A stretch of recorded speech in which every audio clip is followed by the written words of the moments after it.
So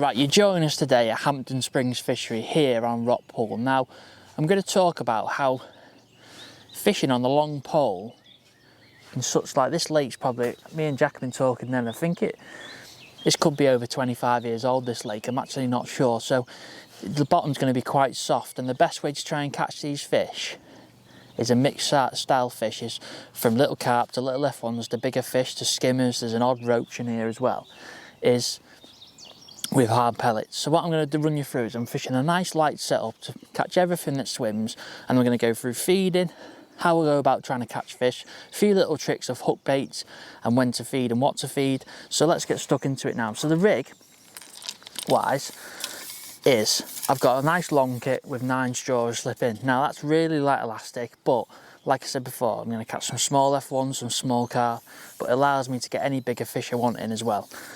Now the main line, just 017 power line. I've just got 2 back shot above my float. Now because you can see the wind's coming down here today, it's quite difficult to keep the rig still in position with the back shot quite low, close to the float. So I've got it just halfway at the minute. You'll see when I fish how I'll go about holding it. Now you heard me speak about fishing light, is I'm going to be laying this rig in a lot. I want to try and attract the fish's attention. I'm going to be potting a few, loose feeding a few. So I want to attract the fish's attention by falling through the water. So why I've picked an F1 maggot for hard pellets is because the carbon stem just allows me to follow the bait through the water and catch them fish on the drop if I need to. But if I had a wide stem float, I might miss that chance of them fishing. It might be too positive, sits too quickly as well. I want it to fall through the water and I want to be able to gauge where them fish are. Now, shotting pattern resembles this. I've just got a strung out number 10s, probably 3 inch apart, just in the bottom third of the rig. And literally, I've just got a 4 inch hook length GPM 18011, straight off the rig stick, little band on there, perfect little hook so I can put a 4mm, 6mm pellet on, whichever I'm trying to feed. Now, you heard me mention about pellets and the baits we're going to be using today. So what I've got is I've got 2 tubs of fishery pellets. I've got some 4mm, which are going to be looked to a main feed, but I have got a few 6mm as well, because like I said before, if roach or skimmers or small fish become a problem with missed bites or stuff like that, I can literally just tap a few 6mm in and just try and counteract them smaller fish. So I'm going to play it by ear what we can catch. I don't want to go too positive and fish 6mm straight away. But with 4mm, I've got 2 different types. I can just play around with what fish are in my peg at the time and how about go catching them. And then hook bait wise, I've got a small little tub, well, bait tub of just hard pellets Sonia Baits ones. They're really nice uniform. That's what I'm looking for in a pellet. It's a nice shape. That's what, but we've also got some red ones in there if I need to. And then I've just got a little tub here of just some of the 4mm with an odd little small 8mm, so I can play around with what sort of hook bait. Now what you're going to find is, you heard me mention like the bottom's it's going to be soft, so there'll be a bit of silt on the bottom, so we will get a few blows on the bottom, and we've got to be careful of how we go about plumbing up. So we'll get stuck in onto plumbing up in a second, but you heard me mention as well, that's how I'm going to go and feed that. So I've got a catapult, and I've got pole pots with the bigger holes in, so I've got a small or a medium, depending on how much bait I feel like I need to feed. If I can feed like 10 to 15 pellets, I'll just use a small one. If I feel like I need to put a few bait on the bottom, I'll just step it up a little bit and use a bigger or a medium pole pot. But the hole is really important. It keeps the pellets in, it doesn't jingle around. There's a few little tricks. You can dip your pot in the water, just keeps everything tight and in proportion. So we got them. And one thing I want to speak about as well is I've got quite a long piece of line above my pole tip and my float. It's probably just over a foot. Now this is really important. You heard me mention about soft bottoms again, so silty bottoms. When you're plumbing up, what you might find is when the fish start feeding, they just dig it out a little bit. So what I mean by that is that the peg gets a little bit deeper. So you might have to just be careful. If you start missing a few bites and a few indications, you might have to just reap them up again and just check where the depth is. So it's important not to have a too short piece of line, because your float's going to be dead close to your pole tip. So you want to give yourself an extra length, just so if you need to, you can, if you feel like you're missing a few bites or you're not getting bites, just have a little plumb up again, just to see when you want to be on it. Perfect on the bottom to catch them fish. So What we'll do is I'm just gonna grab my pole, it's high in the air. I'm gonna show you where I'm looking to plumb up now. You can fish this from anything from, say, like 11, just try and on the strap. You fish this from anything like 11 to say 14 metres. Now I've gone for 40 metres today just because I feel like the reason was there's like a bit of dark water. So obviously they're not at the minute, but when the ripple goes, there's the dark water I'm fishing to. So it helps me just improve, see my float and any little dinks on my float, because you don't get like sailaways of this sort of fishing. You get little tiny indications. You've got to be able to see your float and see all them little dinks. So where is my plummet? Now plummet size, I'm not too worried about the size of the plummet.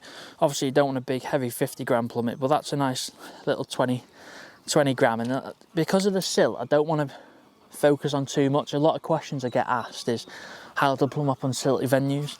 Now the key is that little re-plumbing up to make sure you are on the bottom. Got some noisy geese in the lake, are on the bottom on that right little depth. So when I get out to my mark, I'm fishing 14 metres here. So you get to my mark now, I'm just going to fish it in line with a little marker on that far bank, little stump of trees. Now I'm just going to lower it there and I'm going to lower it to the mark. So I'm bottom of the body there, which is what I want. Now if I just go to the right slightly, it peters off. So there's a little trench there, so I've got to be careful I don't drop into that, because I won't be on the bottom as tight as I want to be. As where, if I go to the right there. Now the last thing you want to do is like start like dropping your plummet from a height and not getting a correct reading. You want to lower it down. As soon as you see that float, you feel the resistance go off your plummet, that's where you want to look to fish. That sort of depth. The last thing you want to do is fly it up and down like so. And also, what I like to do is give a little lean forward. So it's probably the same depth. So what you know is you're not fishing on like a slopey bit. Or like if you come back a little bit, you want to know your area is nice and flat. So yeah, it's nice and flat there. So from that section to a little bit further than 14, we've got a nice little flat area. So that's what I'm looking for.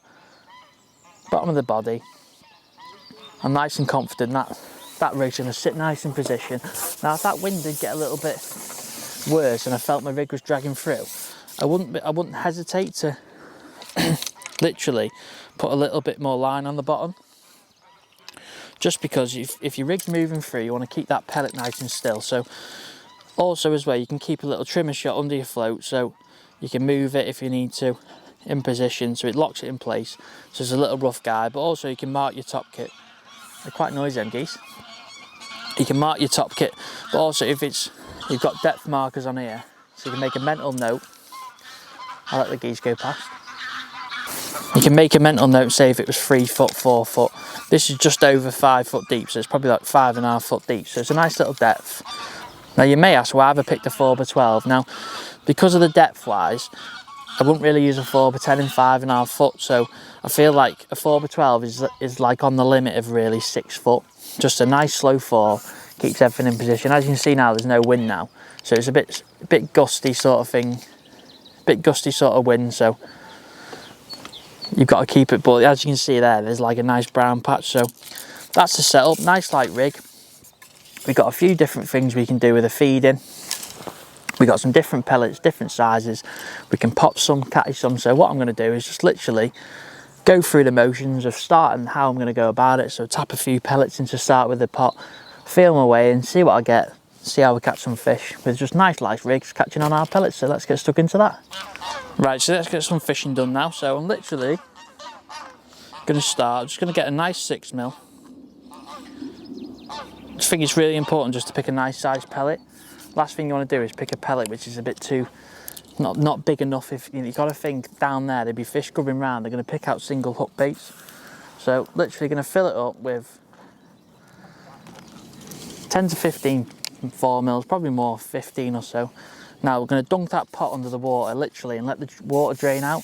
What this allows, it takes all the edge off the pellets, so they're all going to sink, but also it just keeps them a bit more tighter in your pot. It's really important to Keep everything nice and still and smooth when you're fishing this far out. Now, one thing you always worry about is get your bait and your peg first. Don't worry about your rig, you can sort that out in a minute. So like, get to your mark, tap your pellets in. I'm probably going to go about 6 inches off the water. Just going to tap a few pellets in. I'm going to lift my rig up, flick it to the side, and as soon as where them pellets are, I'll just drop my float straight over it. So what I'm going to do now is, to create that L, keep my rig still, I'm going to drop my back shot level with the water. So you see my float is arcing against my back shot there. So if any fish plucks at that bait, I'm going to see it like that.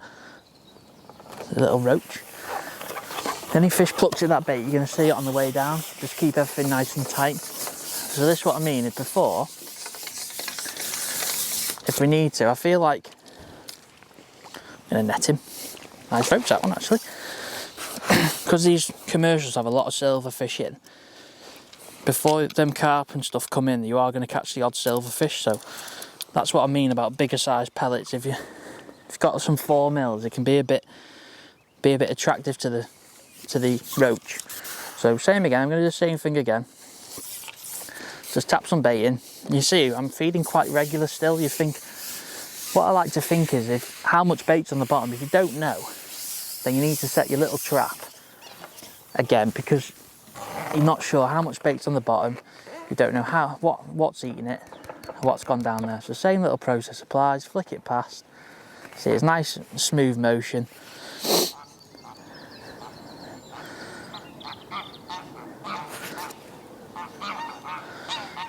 Now to start with, you might get the odd roach and stuff, but once them F1s and carp move in, I feel like you will start to pick them up, but I'm not too bothered. What you got to remember is there's a lot of roach in these venues, and that all they see throughout the summer months is pellets, so that's things they're used to eating. You see a lot of people think, oh, I got marved by roach, but you got to think they're in this lake and the only thing they see is actual pellets. So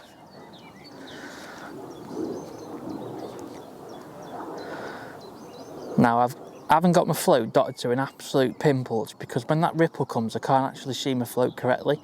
So I've just got a little bit, it's probably like an inch of float showing. Just so if I see a sharp like little dink, I'm going to give it a lift. Like that. That could have been a perfect little scenario, but any little sharp little dink, you just give it a lift up, drop it back down. See, I've had to lift the rig out now, so I'm going to flick him back in again. Just making sure it's on that spot all the time. That's really important to keep your pole still. This is why if you do struggle to do it a little bit further, just do it a little bit closer to you, just to make sure. Keep that pole still. You'd be surprised how many carp and F1s you do get on the drop. Maybe not today, but as the session goes on, you start to loose feed a bit more regular. That wind just pushing me. Now we haven't loose fed any bait yet. See a quick bite then.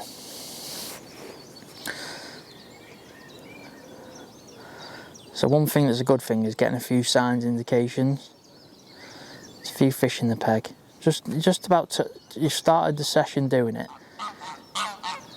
So you just got to let everything develop.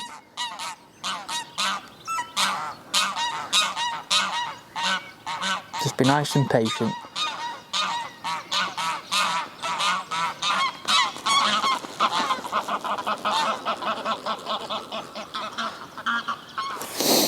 Now what you can do if you feel like your bait's a little bit too tight on the bottom. So what I mean by that is where you're cupping it in, you're being quite negative. A few signs, I think they're roach to be honest. You're being quite negative with potting your bait, so you're going to create a tighter area. As you can see, there's an odd bubble there now. So you're creating a tighter bait. And what you want you to do sometimes is, with allowing to loose feed, you're going to allow the chance of catching on the drop. So I'll probably give it a couple more feeds, maybe 1 or 2 more with a cad pot, and then I'll literally look to start fishing with a catapult, just because I feel like now, I need to spread my bait out a little bit.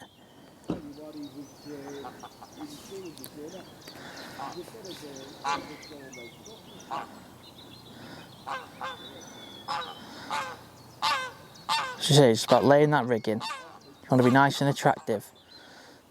So you're picking up That's a nice little, see that little dink, tiny indication then? We've got a nice light rig on. It's not the noisiest geese in the world. Now one thing is, if this fish is foul hooked, that just proves I need to start loose feeding, just because of that tight bait. That's what I mentioned about. The last thing you want is dead, your bait. See that? That's foul hooked, so that just shows me. The rig's come back into pieces. The spinning back, so that just shows me that I need to maybe just start loose feeding a little bit. So what I'm going to do is just go back out. We know we're at the right depth and it can happen this. This is where it can get, if people just pot all the time, you can literally cause you problems. So straight for the catapult. And I'm going to literally look to feed like 10 or 12 pellets twice. Try and get it round the float. There we go. So it just spreads them fish out a little bit. It makes them a tiny bit easier to catch.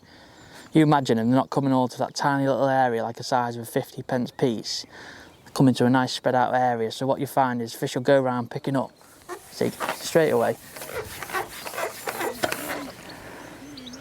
And this is the thing, because you've got nice light elastic on, can't speak.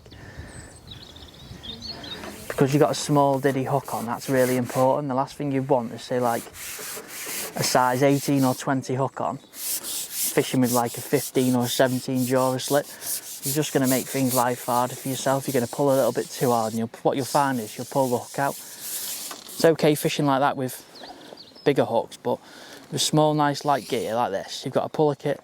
Just take your time.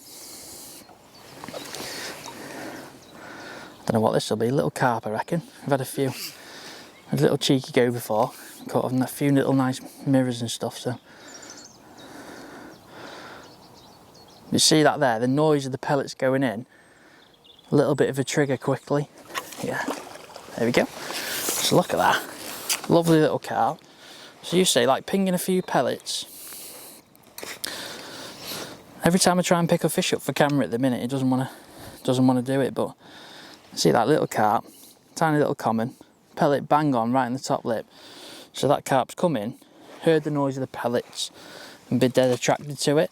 So what I'm going to do is I'm just going to, because I don't need my pot at the minute and I feel I can get away with just loose feeding, I'm going to take it off just because it looks a bit easier and it's not going to tangle round, you can be a little bit quicker.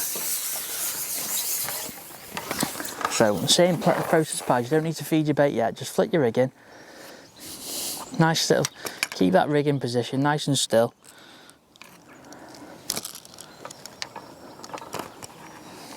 Just had a little roach on the way down then.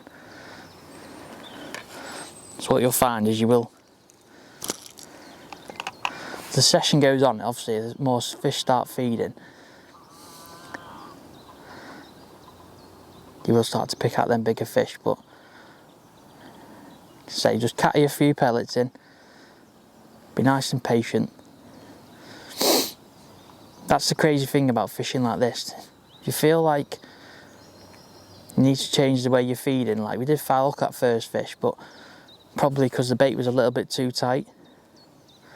Now if you do have that over a couple of times where you feed and it's like a little bit too tight bait and you have foul hook a few fish and you feel like you can just spread your bait out with a catapult, ping a few pellets in, make a little bit of noise. All it's going to do is just attract fish into your peg. So when they're feeding, obviously there's a few fish grubbing around now because you can see a few bubbles coming up. So that's what I mentioned before about if you start foul hooking some fish and you've been fishing for a while, what you might find is they've dug the bottom out. So like what I mean by that is, like I said, is they've just started eating, moving around, picking up your pellets, and it's just moved the bottom, just made it a little bit deeper. It's just a nice way of fishing. And what you might find is if the peg slows down a little bit and you're not getting many bites and you feel like you need to cut down on your feed, you can literally just come back, put your cab pot on, tighten everything up again and start again. But it's a nice little way to catch some fish. when you loose feeding a few, potting a few fish, fishing nice and light, you see that little carp then. I don't get me wrong, if you dig hook like a big 10 to 15 pounder, it would take us a while to get it in, but just take your time. You've got a puller kit, you've got nice soft elastic, you don't have to rush it, but it's all about making the most of a nice simple approach, fishing with our pellets.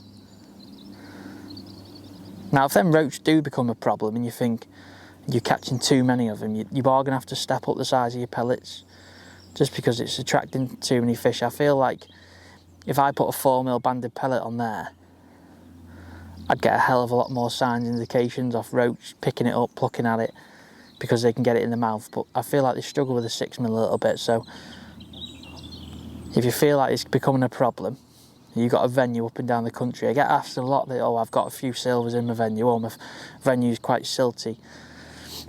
And yeah, that's a nice bite, that one. The venue's quite silty. What should I do on the silty venue? But this is what we're doing today, is just nice, delicate fishing, not feeding too much bait. You don't need to feed too much bait with pellets. That's the key, the best thing about them. You can just get away with feeding a few pellets. Now fishing nice and light, so I'm just taking my time. See, that elastic just comes out, cushions them lovely. Wonder what we got this time.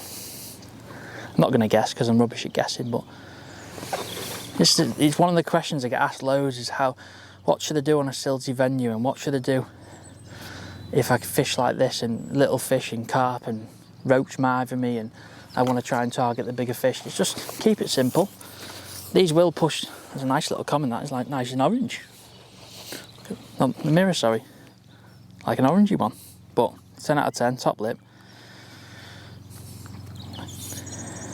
But like I say, you just had a fish there, it's probably 12 ounce, but the other one before was probably 1.5 pounds. So then the beauty of it is, pellet looks a bit ropey. You can just pick up a pellet, pop him on. Nice little pellet on there. And away we go. You can see it's so much faster with that, without that pot on, but there's time and a place for the pot. Early session, or if you feel like there's not many fish feeding and it's a little bit difficult to catch them. Now one way you can do it, if you feel like the fish aren't having it on the drop, you can hold your rig out of the water, like so. Let everything straighten up and just drop the lot. Let's get around me float, might help.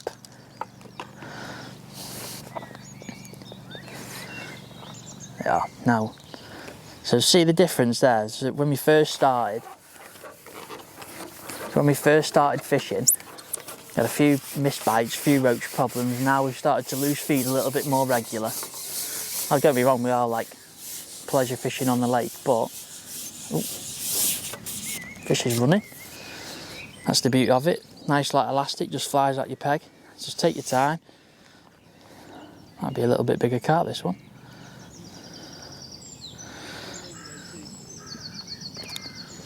But as your peg builds up, obviously the more fish that come in your peg, the quicker you're going to get a response and bite. But this is one thing I always say when I'm fishing, is the fish tell you when it's the right thing to do, because look at that. We foul hooked one, yeah we did. We've had a few roach problems. Literally changed our feeding pattern from potting to cattying. Nice little comment, that one. Potting to cattying. Or potting to cattying, can't speak. Yeah. Another little comment. Potting to cattying. Lovely little fish come off in the net. So that's what I mean. You can, when you've got a venue where you've got a few mouths to feed, there is an odd F1 in here as well, I believe, but we've only had carp at the minute, so pellet's all right. Straight back out. So that laying my rigging was a little bit better just doing it like that, so I'm not going to flick it out too far. I'm going to hold my rig out the water. Right, go for my pellet straight away. Now I need to get these around my float.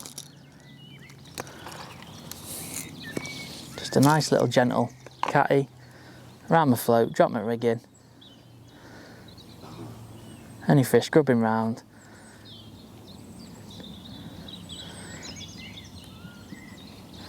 So it's just a nice way of fishing, nice and light on the long pole. Sort of mixed venue. So you've got some F1s, carp. I know we've only had some little carp, but sort of mixed fishery venues on a bit silty bottoms. This is how I go about capturing them, because there's a lot of places like this up and down the country.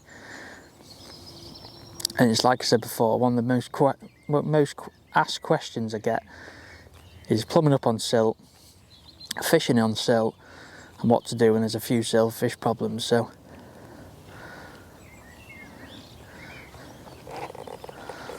that didn't seem right, that one.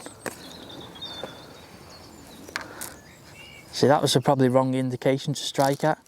So it just shows, just foul up that one. I shouldn't really struck at that, it just felt. Yeah, I've come back to the scale. So one thing I will say is always come back and just check your hook, because the last thing you want to do is just drop it back in with the scale on, because then you're not going to get a bite then. So that starts to happen a little bit regular. What I'm going to do is reap them up just to make sure I'm not fishing off the bottom where I am causing to foul hook them. And then one beauty of this is if it does get, especially in the height of summer, this sort of way of feeding, you're feeding regular with the catapult, one thing you are going to encourage is fish to come shallow. Now, it's been quite cold at the minute. It looks like a nice sunny day today, but there's been some easterly winds and stuff, so it's been a bit chilly. But if it gets to the height of summer, don't ignore the shallow rig, because the fish will come off the bottom. But for now, just a nice simple way, catching a few pellets in. Keep everything nice and neat. And what you might find is if you do start foul hooking a odd fish, you might need to pin them to the bottom a little bit more. So what I mean by that is changing your pellet size. So just catting like 5 to 6 mils, just keeping it nice and tight. Keep them fish on the bottom and stop them being erratic, as where you find 4 mils, there's a lot of particles on the bottom. Oh, that was a nice bite, that one. A lot of particles on the bottom. So what you find is fish get a bit erratic grubbing around from, as you can see. You might be able to see that, pick it up on the camera, there's just a patch of bubbles, so there is some fish feeding quite aggressively there. So one thing you can do is just trickle a few 6 mils in. So because it's a bit bigger hook bait, you don't need, another little carp, that one, little mirror. You don't need loads and loads of pellets in your peg. Lovely little fish. So just try and catch one more, but hopefully that helps you with your understanding. Oh. Pellet bands wrapped round. Helps you with your understanding. Should take that hook off. That's one thing I will say. If you don't like something about your hook length, change it. Just felt that there. Pellet wrapped around, and just the pellet was a little bit too tight. Obviously, too tight with the hook length, so I want a bit of, I don't want it right on the back of my hook, I want it just a little bit below. I'll show you on this camera now. So when I'm looking for a pellet, I'm looking for a nice, not too big, that's a nice one, nice uniform one. So when I'm looking for a pellet for carp fishing, I want it nice on the band. See that there? I want it a little bit further away. If you want it a bit closer, you can just loop it through the band. Give it nice indication, well, nice presentation on your hook. But that one just went a little bit too far around, that one. Like I said before, just try and catch one more. A few nice little carp, but it's important just to keep that rig in position where you're fishing. Remember, we don't want to drift too far to the left or right, because it does change a little bit in the contours. So ping a few pellets, next to nothing. It's a quite cheap and simple day to catch some fish, but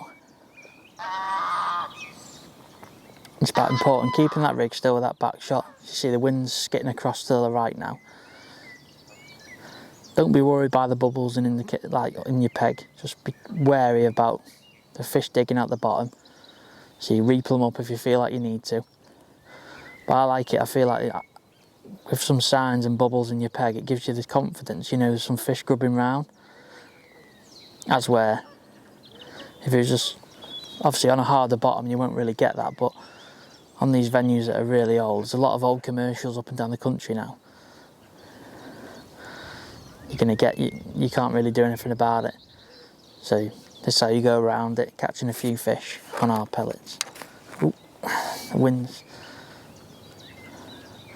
That's one thing, if I fish like, probably on the limit of where I should have fished there really, I should have fished like 13 looking back, just because the wind's ripping across now and again. But if you were to fish like 16 metres, you'll have a real big problem trying to hold your float still, trying to keep it in position, feed your catapult, ping some pellets in.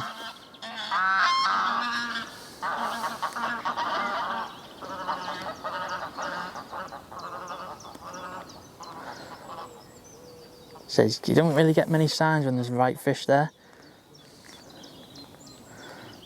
When the carp are there, it's like dunk, nice little indication. Flicking back in. Now there's no harm in lifting your rig and flicking it back in again. I just feel like it gives you an extra chance of a fish seeing it, swimming around, then following it down and picking it up.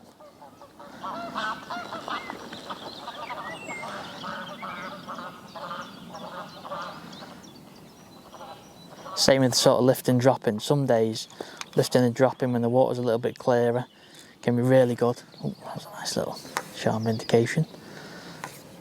Lifting and dropping can be really good on that, but I like to keep my rig still on the bottom, let the fish find the hook bait, grubbing round, as they are today. Ooh.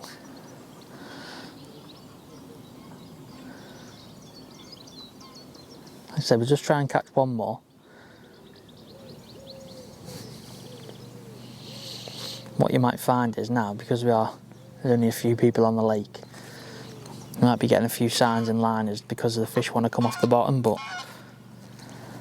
that's where you could feed a few 6mm.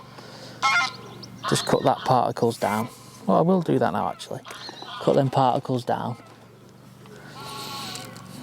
Feed a few 6s. Just ping them around.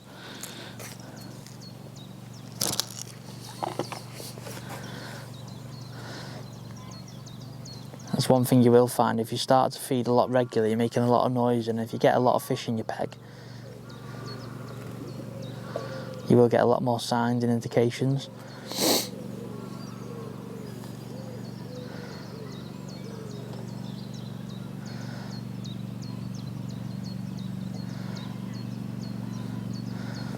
I'm probably being a bit impatient trying to force the last fish sort of thing, but just keep it nice and still. Obviously a few fish down there because I'm getting the signs and stuff, which is important.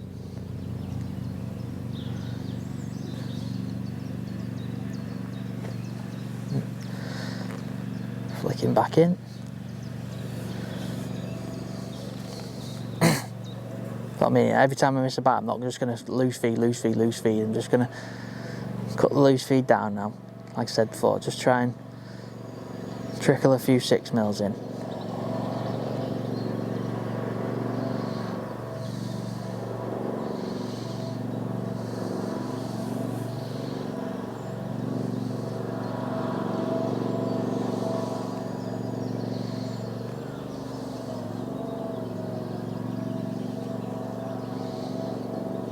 See, if I had it dotted to a pimple now, I wouldn't be able to see my float properly. Just because of that ripple across the water. So it's just important about fishing to your conditions. Don't just think, because I say on a video, you've got to have it dotted to a pimple. And that's the case, you've got to think, look at the water, think, right, it's flat calm today, I'll get away with dotting it to a pimple, but with a bit of ripple in the water, that's a nice bite, that one. Oh, I loved him.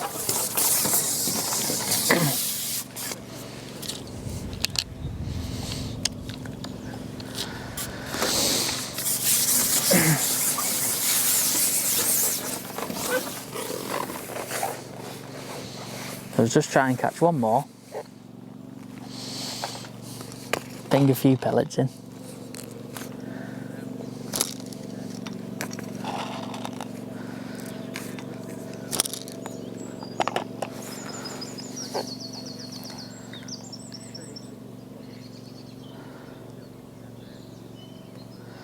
It's one thing, you might get a few sign indications that there's a lot of fish in your peg.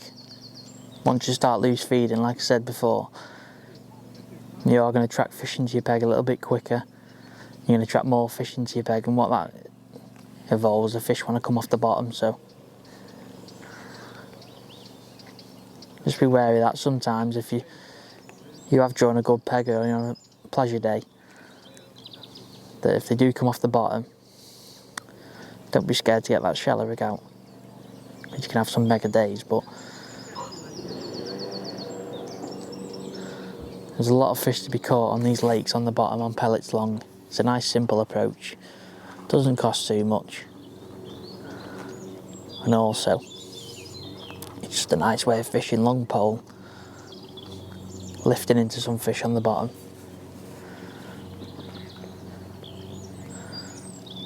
Now it doesn't have to be this time of year, it can be any time of year. This could be spring, summer, autumn, even the odd one in winter. You'll probably be putting a few more pellets in there than cattying, but just about keeping it nice and tight, nice and light rigs, having a little day's fishing. Not feeding too much bait.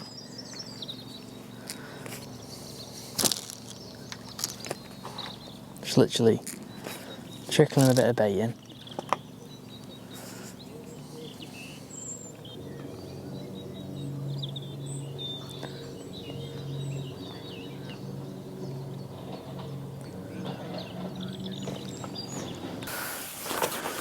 Right, there we go.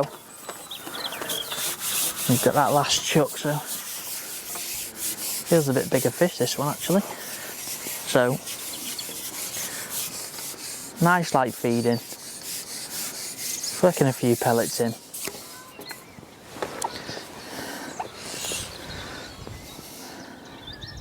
It's taking our time. It feels a good fish, this one actually.